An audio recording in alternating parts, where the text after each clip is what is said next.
Right now, amid the ongoing shift to electric and hybrid cars, concerns have been raised that these vehicles may pose more of a safety hazard to pedestrians than fossil-fueled cars because they are quieter, particularly in urban areas where background ambient noise levels are higher. David Furlonger, editor-at-large for Financial Mail, joins us to unpack these concerns and the findings of a study conducted on this in Great Britain. Thank you so much for your time, David. Hybrid cars are included in here, right? And also, aren't electric cars supposed to be inherently safer than combustion engines, or is this now becoming a little more difficult to argue?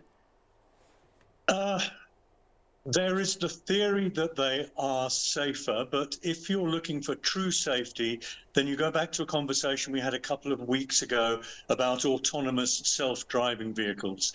The main advantage of electric vehicles is not so much the safety as the fact that they are cleaner burning and better for the atmosphere. But you're right that there is the issue of sound.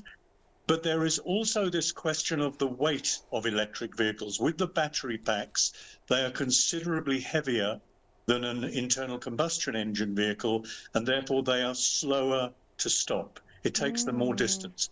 But the main problem they found in the UK is the lack of sound from electric vehicles. That's correct. Now, David, I know with an EV, well, some of them, what they've put in is a bit of a...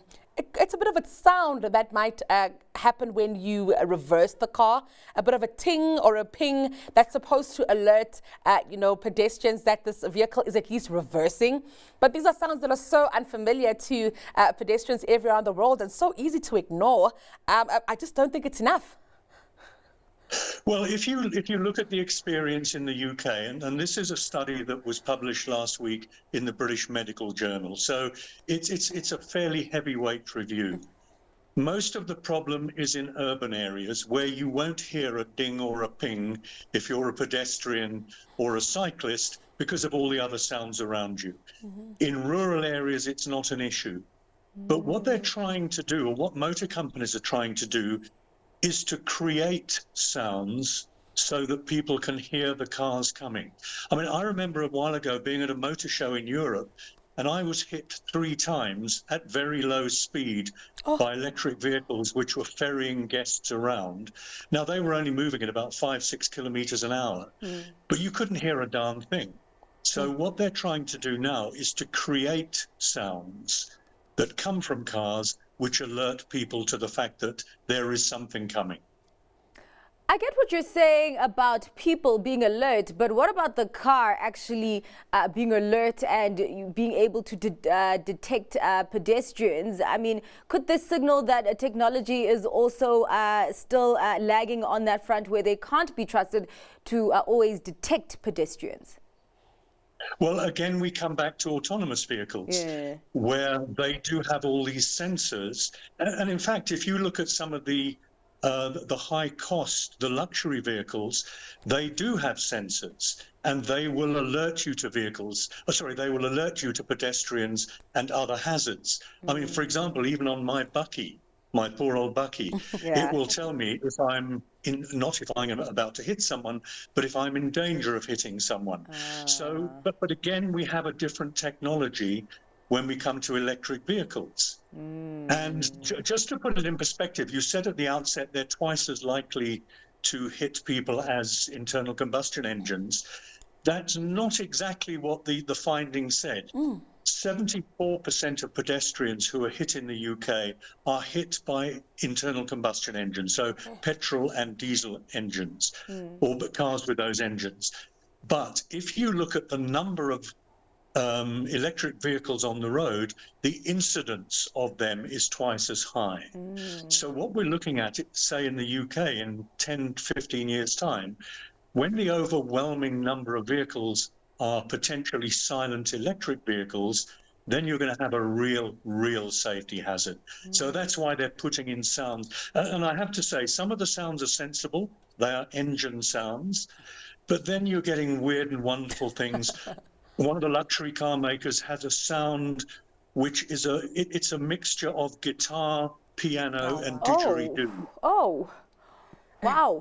Now, Now, someone else is trying to make animal sounds, roars of lions and trumpeting of elephants. Now, I don't know about you, but if I'm walking down the street and I hear a lion roaring 3 feet behind me, I will want another pair of underpants with me, because that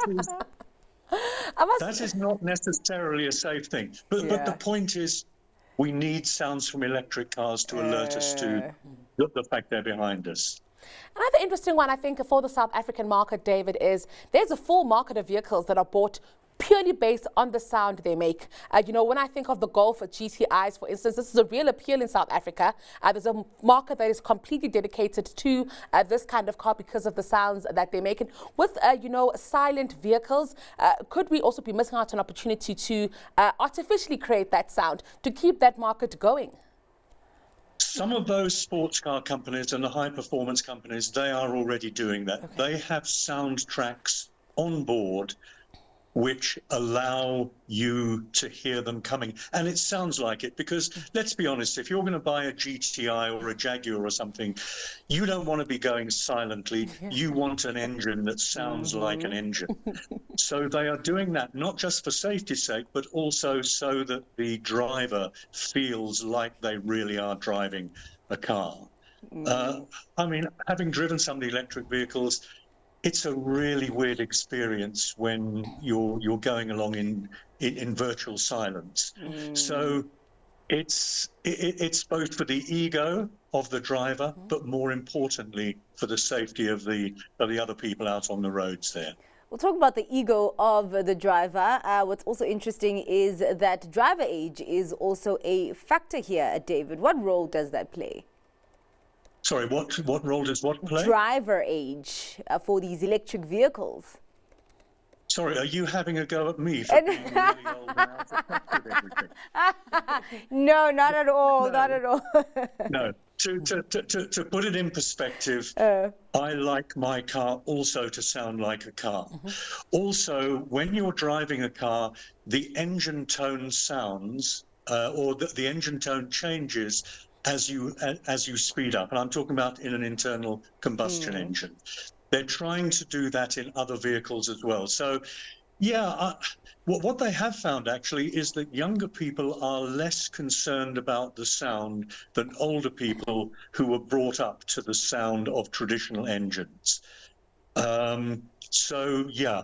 I may be aging and grey, but I love the sound of my vehicle. Before we let you go, David, just one more on this. Jaywalking. You know, in South Africa, we don't have real laws around this, but could EVs, you know, and the new energy vehicles lead to stricter laws for pedestrians for their safety? Because, I mean, we cross roads kind of as at will. Yeah, I mean, we do, well, we have laws actually. Regarding pedestrians, but like most things here, we don't police them terribly well. You're not supposed to be jaywalking. You know, there's all sorts of things that we should not be doing. And I often ride a bicycle, and it's amazing the number of times when people just walk out in front of you when you're doing 40, 50 kilometers an hour, and because they don't hear anything. So we have, in many respects, a lawless society.